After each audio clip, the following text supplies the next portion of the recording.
Hello everybody, welcome to another episode of Reacting Reddit. Today we're going to be summarizing Marjorie Taylor Greene for you guys.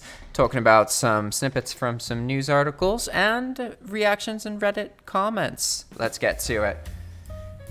Greene and Aguero have worked closely together over the years on causes such as immigration and the border wall, and have attended pro-Trump rallies together. In many since-deleted videos saved by CNN's K-File, Greene reportedly calls Aguero amazing and a friend.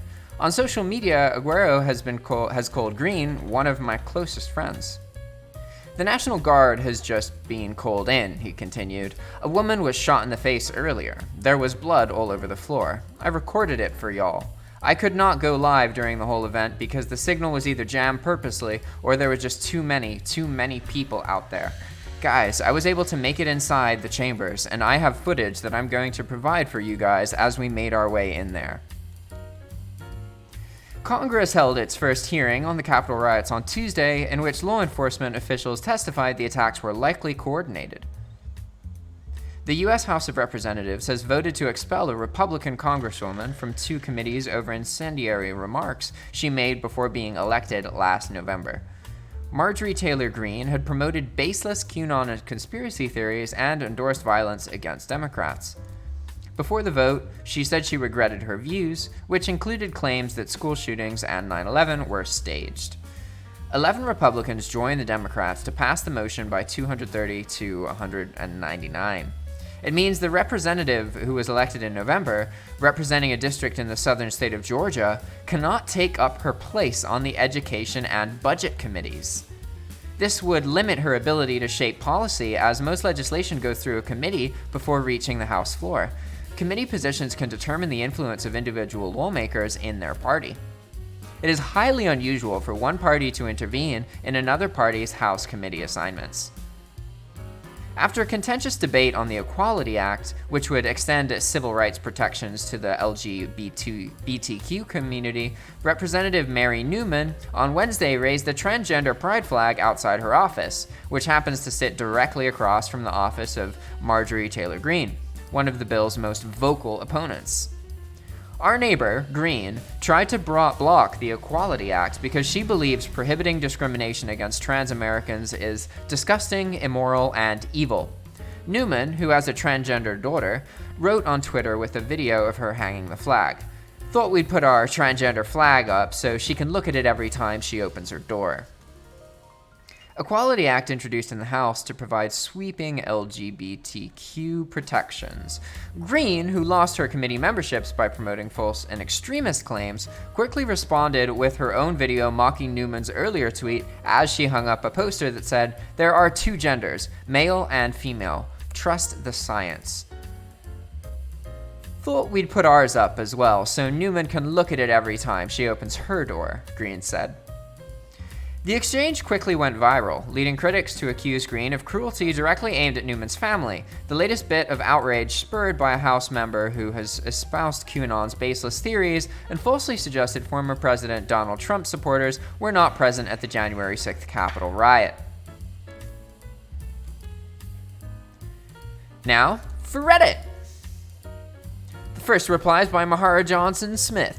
For the lazy, right around the 4-minute mark. The whole thing, it's just repulsive. She chased a school shooting survivor around with a gun, calling him a liar, and now pretends like she's the victim of the beliefs she chose to advocate. Not to mention, 2 months ago, she was running around the Capitol Hill, harassing David Hogg and trying to get Omar and Tlaib to take the oath of office on a Bible, because of course she's also a member of Al-Qaeda and the Mujahideen. I hate to be that guy, but I grew up in a hardcore evangelical environment and still have connection with folks.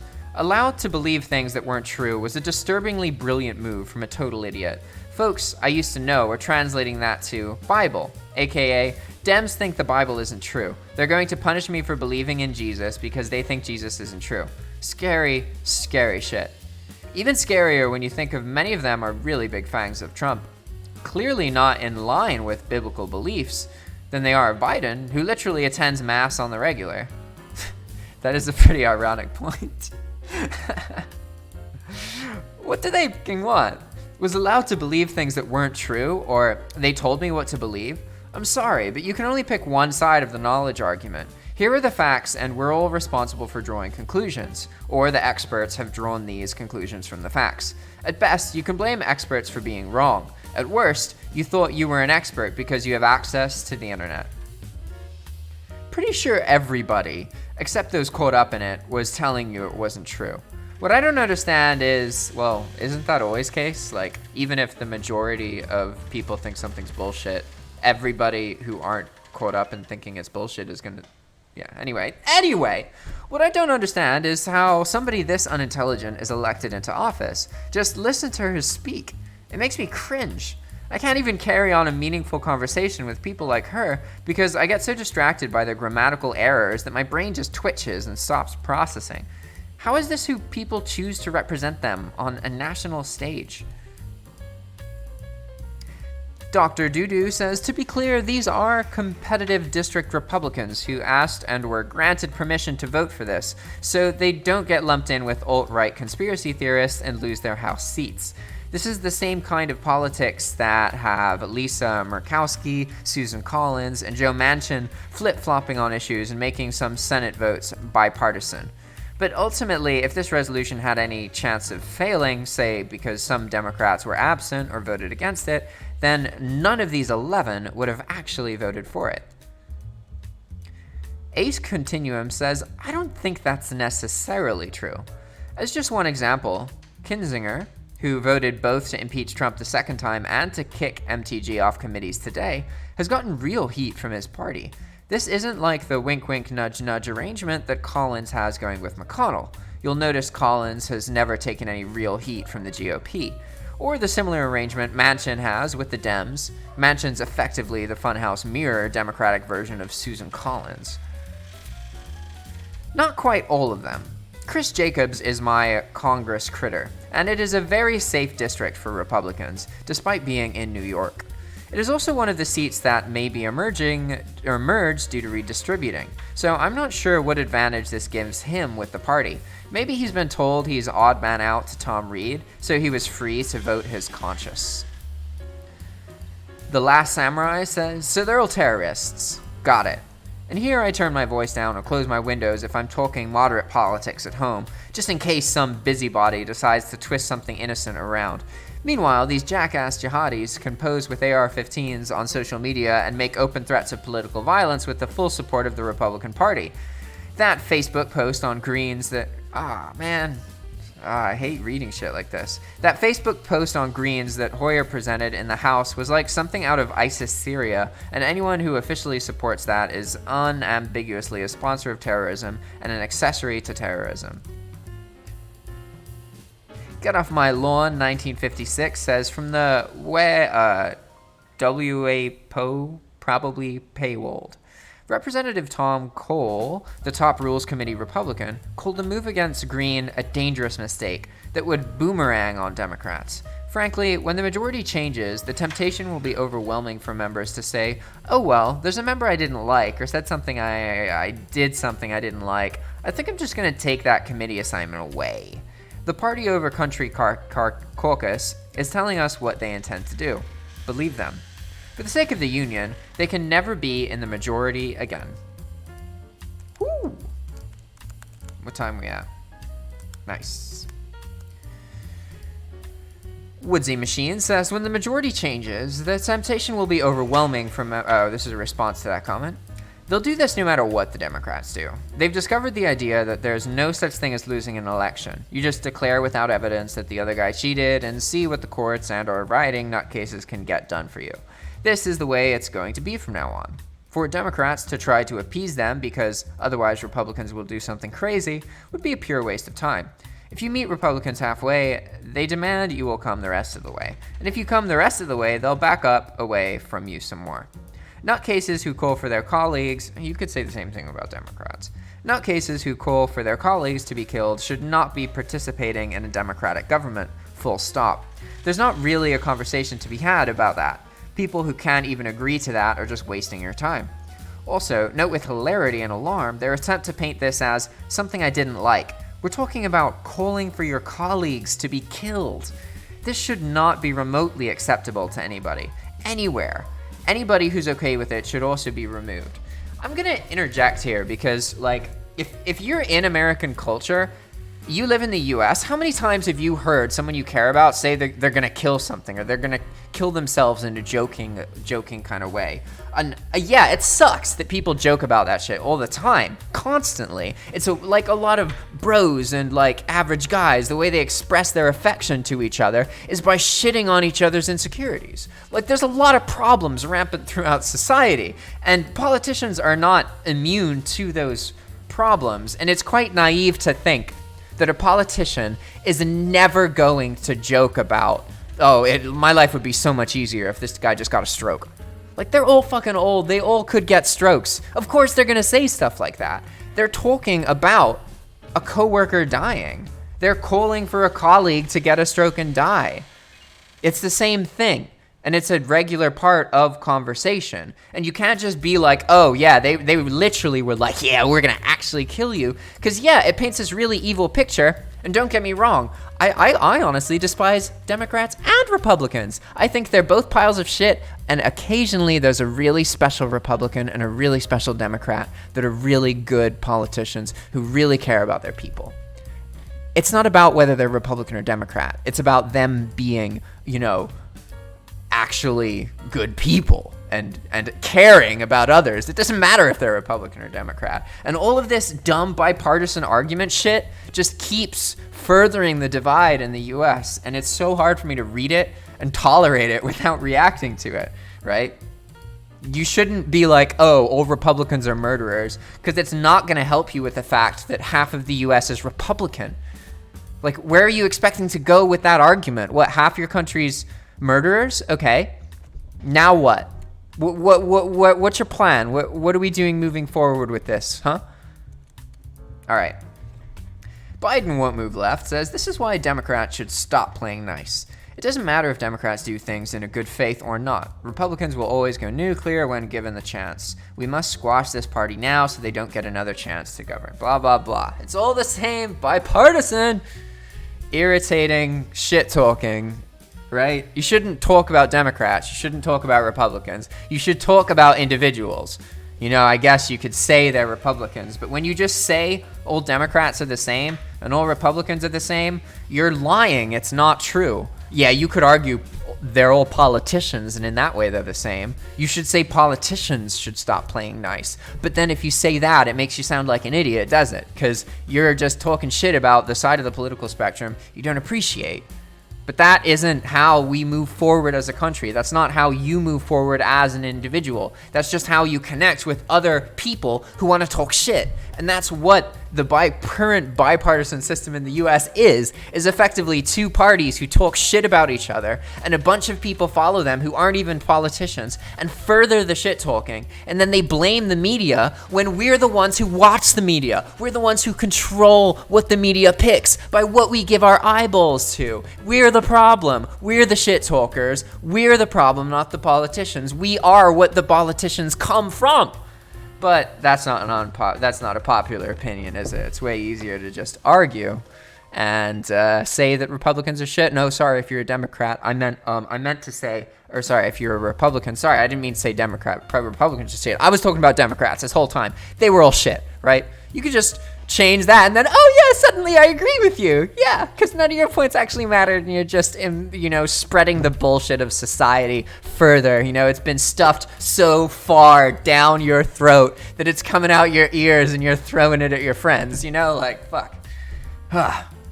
Man, get all heated in these rants. Let's move on. I'd rather be lurking says, the problem isn't so much the representatives, it's the constituents who elect them and their ilk. Oh my God. Oh yeah, I'd rather be lurking. I'd rather you be commenting. Come on, what is this wisdom? Where have you been? You cannot crush an ideology by force. Members need to be convinced to abandon it. Democrats need to be strong and steadfast, but they also need to be open to compromise and collaboration, or we will only continue further down this divide. Trump was not an abnormality. He was the product of a festering infection that will only get worse if it's not attended to properly. Oh shit, this dude dropping knowledge bombs. What? Oh, What? There wasn't. You could tell that guy was a Democrat, but he wasn't shitting on Republicans. Oh, what? That's one of the special guys. Now we need a Republican who's, you know, come on. I know you're out there. I know you're there. I know some really cool Republicans. Believe it or not, most of my friends are actually Republican, which is kind of crazy because I'm like so extremely leaning the other way that I don't even live in the US. Panicky Must says, reality sucks. We all know that, given the torture we went through under the Trump presidency the last 4 years. Time for them to live in the actual 21st century, where a female Muslim can happily wear her hijab in the halls of Congress, where the first black vice presidential candidate can get elected, a reality where the first openly gay man is in the canine, the POTUS. I saw a clip on the news of her harassing a Parkland survivor. How morally bankrupt do you have to be? Buzz Aldrin punched a guy in the face for less. I see no problem with her receiving the same treatment. Getting psycho. I swear to God. Oh, you mean their propaganda machine that is currently being sued by the voting machine companies for over $2.3 billion in damages?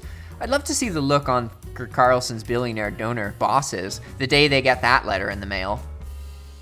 I'm sure they probably just thought it was a bullshit, meaningless assignment, because to them, public education is bullshit and meaningless. Anyone who wants a good education should have to pay top dollar for it, according to them. In fact, I'll bet they thought that they were getting her out of the way and off the radar by putting her in that committee, instead of something that's important to them, like military stuff or the budget. Man, even the comments that talk about, like, okay, this comment, yeah, it's true that Republicans care a lot about the military. They want to put more money in the military generally, whereas Democrats want to put less money in the military generally, even though even the Democratic Party, from a global perspective, is militant as fuck. Like, and yeah, okay. I gotta not rant about the horrors that the U.S. has committed in multiple countries all over the world that the U.S. citizens live off of and don't talk about or care about, and whatever. That's not a point. Moving forward,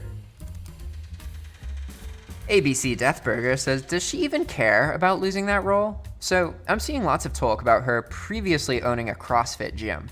I think she says the quiet part out loud about what a lot of CrossFitters would be thinking. Super blue crowd. What are her former members saying about her? That's pretty funny. Reaper147 says, it was a shrewd political calculation.